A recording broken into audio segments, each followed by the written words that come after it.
Well, carb cycling is a very important component of how I stay fit and lean. Why are carbohydrates important? Well, the muscles and the liver fill up with this thing called glycogen, which comes from the storage of the carbohydrates that you've eaten the meal before. But when you accomplish something, you just scratch it out. And you scratch it out, I like to make a big old dark mark there, because the more dark marks that I see on that paper, the more I've gotten done. So that's one thing that we've done with lists, and they work really well. Well, I mean, I understand, and you should understand too, because look at this tiny thing. I mean, you are actually overweight. You No, yourself. not just Are overweight. you obese? According to Body Wow. Mass Index, I am morbidly obese.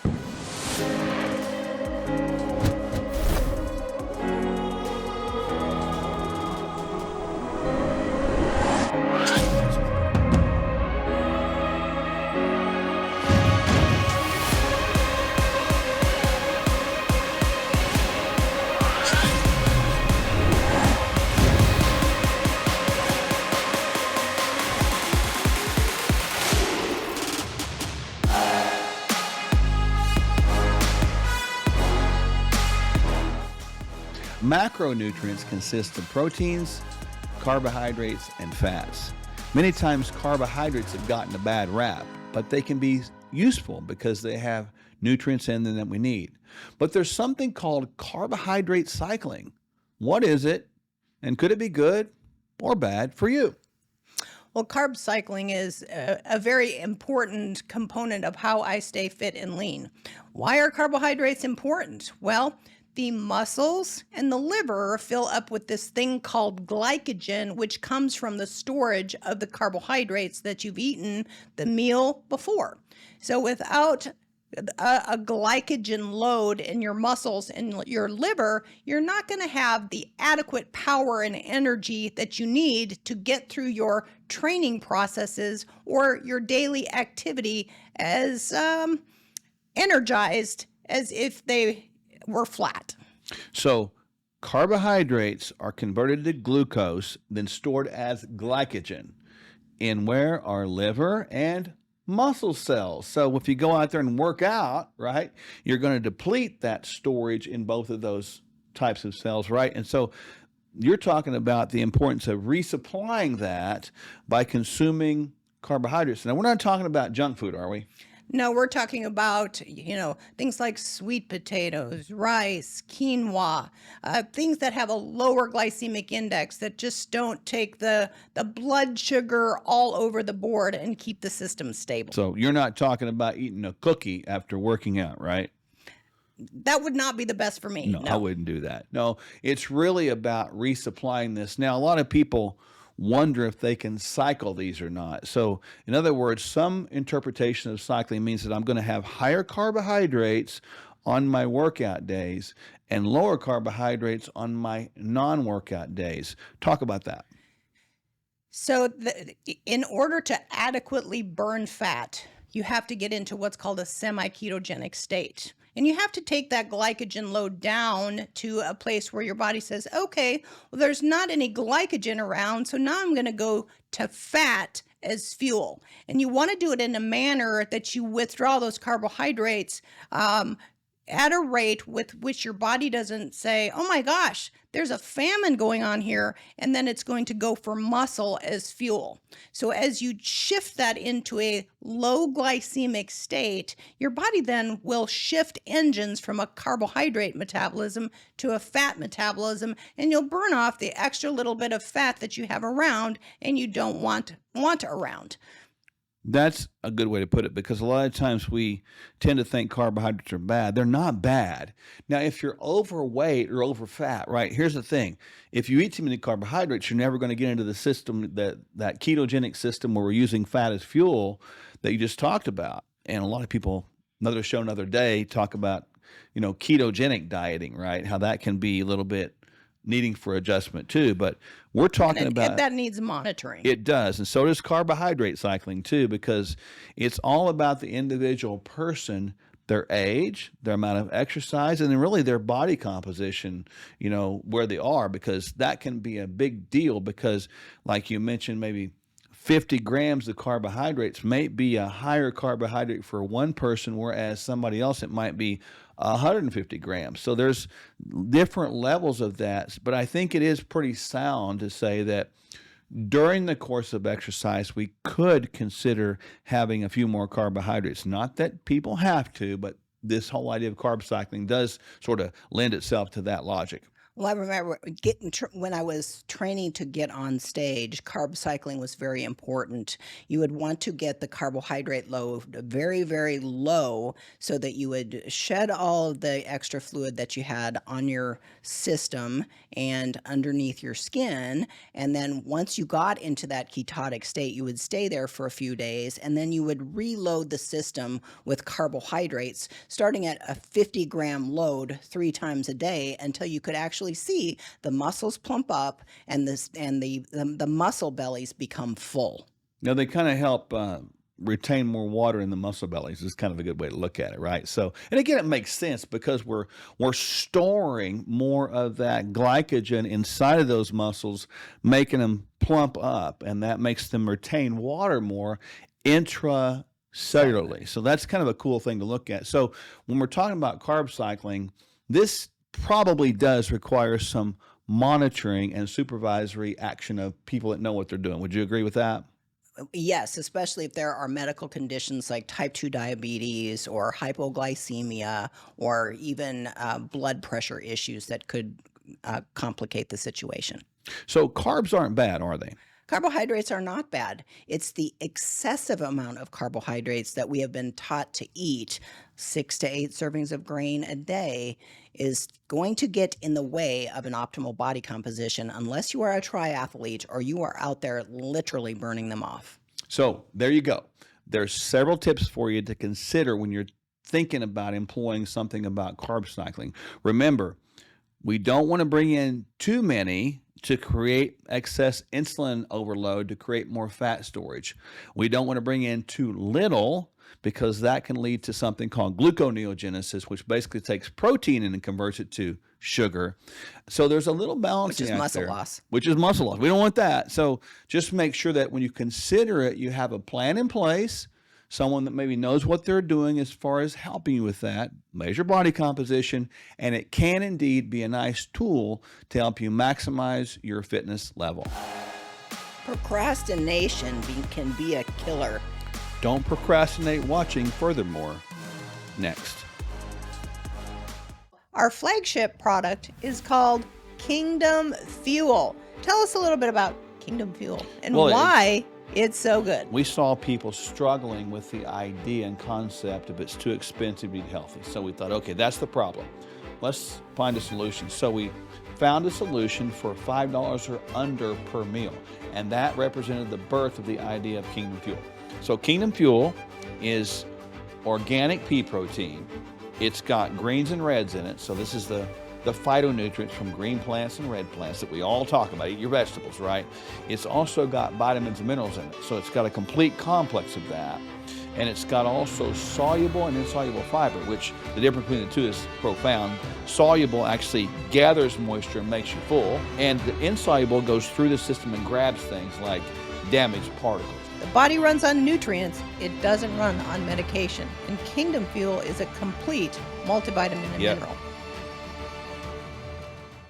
Introducing OK Movie Stream, your ticket to a world of cinematic classics and wonders, right from the heart of Oklahoma and the surrounding areas. Baby, take a walk under the moonbeams. Dive into a world of captivating stories and extraordinary talent, all on OK Movie Stream. You got to believe, y'all. Choose the option that suits you best. Watch for free with commercials, binge watch your favorites for 3 days, or unlock ad-free streaming for just $10 a year. Join the OK Movie Stream community today and embark on a cinematic journey like never before.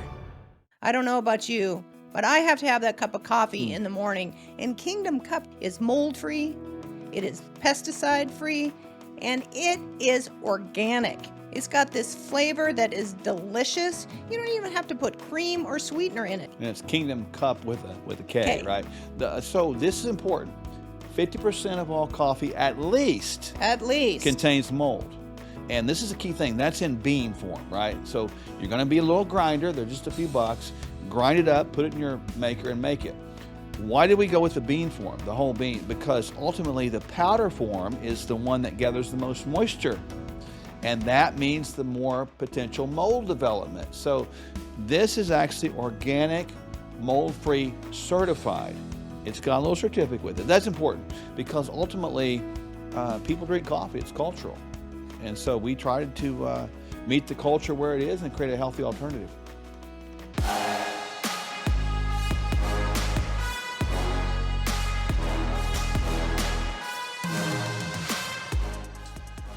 Tomorrow, It's I love you. only Tomorrow, a day away. it's only a day away. How many times have we heard that? You know, let's put things off until tomorrow, or let's start on Monday, or let's wait until next week. Let's do that one later. What are we talking about? We're talking about procrastination. I like to term it avoidance. Avoidance of what one needs to do, what one needs to get done, putting it off till later. It never serves us well, does it? No, it doesn't. And there are a lot of simple tips or tricks that we can do to prevent procrastination. I know in my own personal life, one of the things that I do to ensure that I get things that need to be done is to plan my day before it even starts. And that means making a list of what needs to be done and actually checking it off before day's end. As you know, I make those lists every day. Yes, you and, do. And I did that way before I met you because when you got a lot of stuff going, if you make the list, and I've seen people do them on cell phones, but this is a little trick you can try to do. Get yourself a notebook paper and actually get a pen out. Now, I know this might seem foreign. You can actually write things down. It's really cool. You can write and spell and see it on paper. I'm being funny with that. But when you accomplish something, you just scratch it out.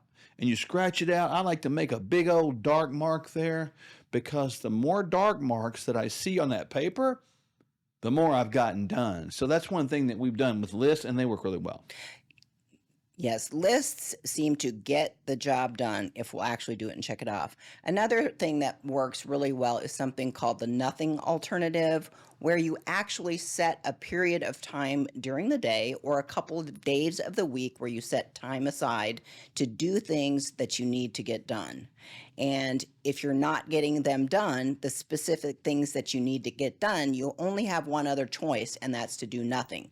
So oftentimes, if you're absolutely bored in that time you've set aside, it will drive you to your list to get done what you need to get done and what you're procrastinating from finishing. You know, poor planning or poor planning to plan equals poor performance. It really does. And so you're talking about planning something there, which goes back to lists and goes back to being able to block out time. I think another thing people need to think about too is everybody's going to have on a list from time to time that thing that you don't want to do. You're just like, you dread it. You know it's going to take a lot of work, effort. It might be hard. Might be all those things. But we avoid it. It is best to knock that one out at the beginning of the day as opposed to the end because we'll continue to push it out there further. One of the things that we use as an example in this case is even exercise. I'll do it later. I don't want to get up. But we need to do it. Everybody needs to do it. What's the best time to do something that you probably is your least favorite to do? First thing in the morning because you get it done. And then what does that do to us psychologically? It makes us feel better. It makes us feel accomplished. So let's flip that around. What does it do to us psychologically when we don't do something we should be doing? We put it off. Psychologically, we feel defeated. So we're talking about something that yields victory or defeat within the psychology of the human experience. Well, absolutely. So we lose our confidence and we lose our productivity if we have shame about what we're not doing. So setting goals that are actually doable and attainable would be something else. You know, if you're procrastinating from something, have you set the goals too lofty and are they unreachable? That sets you up to procrastinate against moving in the direction of success. Goal should be set in this mindset, failure proof. I've talked about this for years and years and years. When you have a person or a situation that has a history of procrastination, this is no fault on anybody because we can all fall into this. You got to set the goals, and they got to be failure proof. Why? Because that builds patterns of success, which yields more and more confidence and even trustworthiness in your own self to be able to accomplish anything. So like if you procrastinate starting an exercise plan, well, don't set an exercise plan where you're going to do it 7 days a week if you've been doing 0. How about 1 day a week? You say you're going to start doing some exercise like walking outside. Well, don't set out there every day, I'm going to do an hour. You might try 10 minutes. 5 days a week. That's 50 minutes a week. So we're talking about little baby small habits, and that does help us in the success ratios, but it also helps us in the ability to defeat, and I'm talking about crush this procrastination that can become a spirit gets inside of you and it becomes addictive. Another thing that I have known in my own personal life that really helps is to adjust the environment. You know, sometimes it's as simple as cleaning off the desk and making sure I'm organized and knowing where I can find things. If things are cluttered and unreachable or unattainable, it leads to procrastination. Well, procrastination is really disorganization, is really chaos. And so all of us out there can, if we choose to have that closet that has all kinds of clutter, and we're just like, what is that? Cluttered mind, cluttered closet, cluttered space leads to procrastination because it's overwhelming. Overwhelmingness probably is a sign of leading to procrastination. So we've given you some great tips today.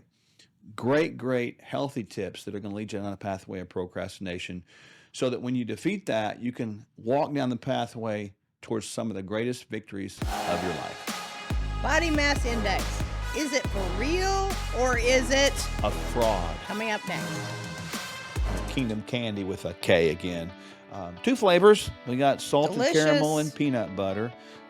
These are great. I mean, they're kind of like a complete meal. they're 200 calories. People want to know that all the time, and not that we're worried about calories, but these things have great ingredients. They're not sweetened with sugars. They don't have those false sugars or fake sugars, artificial They've got sugars. fiber in them. They do. It's interesting. Salted caramel crunch is our newest flavor. We'll come up with some other stuff at some point, but those can bridge the gap of that sweet tooth craving. They're sweetened with monk fruit, and that's really, if you know what that is, it's not going to raise blood sugar. It's really only 2 grams of sugar. I refer to it as the sweet without the cheat. Any of these things out here are designed to be money-saving, nutrition-giving, and life-enhancing. And this is a big deal. So you'll find out, like thousands of other people did, that these things will help you live healthy longer. The body's amazing at recovery, so you want to give it every chance, no matter what time it is. So in that context, no, it's certainly never too late. You're never too old to start trying to be healthy. No matter where you are in terms of your health, that you can turn this around. It's never too late to start a wellness program, and it's never too late to reach your healthcare goals. There's an old adage, and I'm not sure where it came from, but I really do like it. And they say the best time to plant a tree is 20 years ago. The second best time is today. We just want people to hang on to hope. We are hope dealers. And if you are not paying attention to the 4 foundational pillars of health, physical, emotional, intellectual, and spiritual, eventually it is going to catch up. If we get all those 4 areas right, and we do it right, we see a dynamic occur in the middle called wellness, and that's where people get better. Their health is really going to return as a side effect of wellness. Let's get real. Most emergency food is just as bad for you as any other choice in the standard American diet. And that's just sad. We don't just need food. We need highly nutritional food. We don't just want to survive food shortages, we are meant to thrive in adversity. Complete your daily nutrition and have shelf-stable Kingdom Fuel as a cornerstone of your food supply. Don't sacrifice your health or your taste buds. Stock up on Kingdom Fuel now.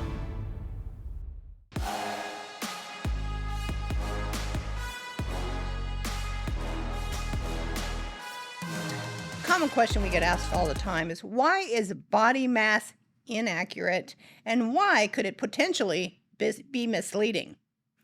What is body mass index anyway? Well, it's a weird measurement, I tell you that much. Honestly, it's really kind of a height over weight comparison, and it doesn't really take into consideration muscle tissue. It doesn't take into consideration really age, for that matter. There's other things that it can happen. You can actually have a high body mass index classified as either overweight or obese and be very lean in body fat percentage, which is kind of crazy. Well, I mean, I understand, and you should understand too, because look at this tiny thing. I mean, you are actually overweight. You No, yourself, not just are overweight. you obese? According to Body Wow. Mass Index, I am morbidly obese. And if I actually measure myself on a body composition analysis scale, like a whole body scan or an in-body, my body fat percentage is somewhere between 11 and 13%. Yeah. But if I'm looking at Body Mass Index, I'm morbidly obese, and that puts me in the category of being depressed. Well, it can, and I had a story about that in a second. This is crazy. It happened in our clinic, and I've told you about it before, but you all have never heard this one. But the thing about BMI or body mass index is it's kind of good if you're talking about like a population. If you're looking at a numerous group of population, you have a whole bunch of people with their height and weight. You can do that to kind of get an idea. It's a rough Yeah, analysis. it's a rough estimate of maybe people's normality or even overweightness, whatever. But the story I'm talking about is this was several years ago, and we didn't have obviously we still had a scale. We did. Part of our process was to weigh somebody. I was out towards the front one day, and a lady passes me that was coming back for an appointment, and she said, "Oh, hi, Mark. How are you?" And "Hi, how are you?" And "I'm fine." She seemed like a pretty jovial mood. And I started walking down the hallway, and the same voice that just seemed like she was in a jovial mood says to these words, "Gosh, I am so depressed now." And I thought, what happened? It's called obsession with the scale. Yeah, I looked around and she was standing on the scale and one of our medical assistants was standing next to her. And I thought to myself, what just happened? Because she looked great. I mean, she'd always been on plan. So I went back there and I saw her on the scale and I said, hang on a second before we put her in the room. Yeah. And I took her and put her on the body impedance analysis, which is going to measure body fat percentage, right? So I put her on the body fat percentage analysis, and it turns out she had been increased 2 pounds in muscle mass and decreased 1 pound in body fat. Well, that made for a decrease in body fat percentage, but an increase in weight and an increase in BMI or body mass index. So she'd actually improved, gained weight, and sort of got worse in her BMI. And that was the day. That was the day I decided to take that expensive scale and go across the parking lot to the dumpster. Well, where it probably sits today somewhere. Yeah. In some landfill. I don't know. Weight is an important measure, but what's is. more important is we have to understand what this whole skin bag, this temple, this Yeah. thing that we live in is made up of. We need to know about how much lean mass we carry. That's metabolic fuel.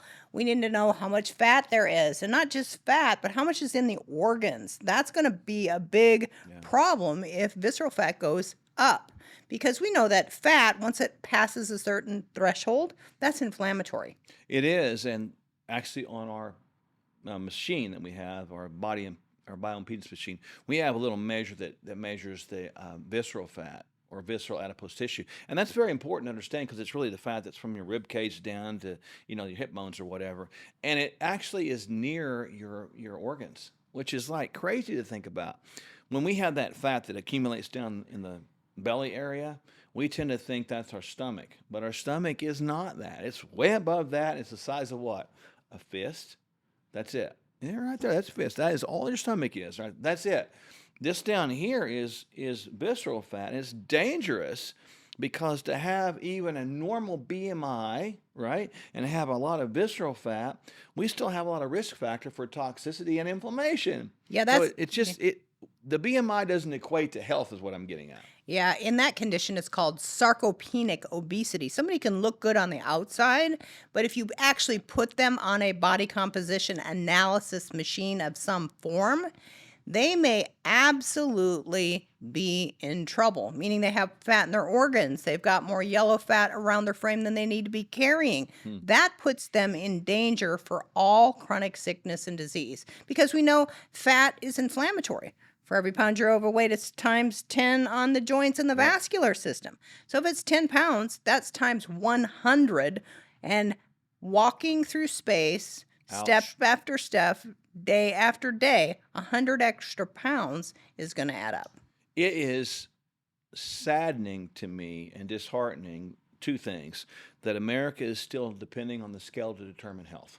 That's number one. Yeah. The sad thing is also in the article that you're referring to that we led off this segment in, is that article is finally saying groundbreaking news. Groundbreaking. BMI may not be a good calculator towards these other disease processes. And I mean, what's taking so long? And why are we so slow in waking up to reality?